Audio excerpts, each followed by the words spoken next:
रो क्यों रही हो तुम?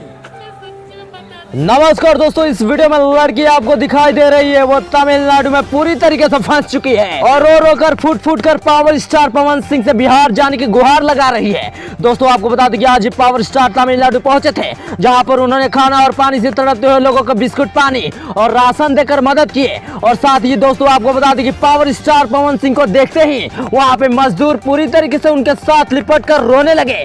दोस्तों पावर स्टार पवन सिंह से हो रही वहां बर्बरता के बारे में उन लोगों ने बताया और पावर स्टार पवन सिंह के पैर पे गिरते हुए कहे कि हमें बिहार लेकर चलिए। जी हाँ दोस्तों, आपको बता दें कि तमिलनाडु में पावर स्टार पवन सिंह सोनू सूद के साथ पहुंचे थे, जहां पर वहां पे मजदूरों के साथ बर्बरतापूर्ण व्यवहार किया जा रहा था। लोगों को अपने रूम से निकलना मुश्किल हो गया था। बिहार यूपी में गए हुए लोग रोटी रोटी के लिए, एक दाने दाने के लिए तरसने लगे हैं और घर आने के लिए साधन ढूंढ रहे हैं। दोस्तों आपको बता दूं कि मजदूरों का सहायता करते हुए और उन्हें घर सही सलामत लाने के लिए पावर स्टार पवन सिंह और सोनू सूद ने बेड़ा ले लिया है, जिम्मेदारी ले ली है दोस्तों। और इसको देखते हुए पावर स्टार पवन सिंह और सोनू सूद ने एक ट्रेन को बुक कर दिया है, जिस ट्रेन से बिहार यूपी के जितने भी मजदूर हैं वो घर वापसी करेंगे।